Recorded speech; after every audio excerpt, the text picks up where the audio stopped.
আপনি কি স্বপ্নে নবী মুহাম্মদ সাল্লাল্লাহু আলাইহি ওয়াসাল্লামকে দেখেছেন? 2 বার। সত্যি? আলহামদুলিল্লাহ। এবং আমার স্বপ্নে আমি বালির উপর হাঁটছিলাম একটা বাতাসের বয়ে চলা পথে, যেখানে আমার উপর শুধু পাথর ছিল। আমি আমার হাঁটুর নিচে তাকালাম এবং একটা পদচিহ্ন দেখলাম। কত আশ্চর্যজনক যে পাথরের মধ্যে একটা পদচিহ্ন আছে। এবং আমি স্বপ্নের মধ্যে জোরে জোরে বললাম, এটা এখানে কেন? কার পদচিহ্ন এটি? এবং আমি পেছন থেকে একটা কণ্ঠ শুনলাম, এটা তোমার পিতা ইব্রাহিমের পদচিহ্ন।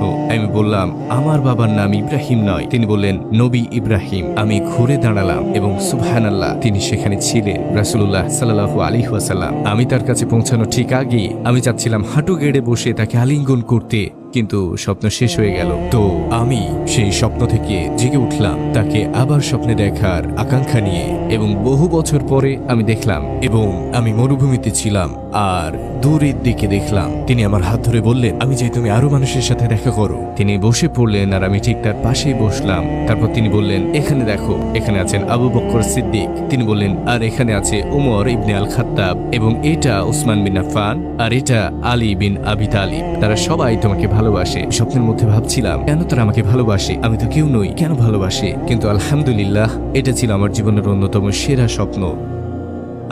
আমি আপনাকে ভালোবাসি হে রাসূলুল্লাহ, আমি আপনাকে ভালোবাসি।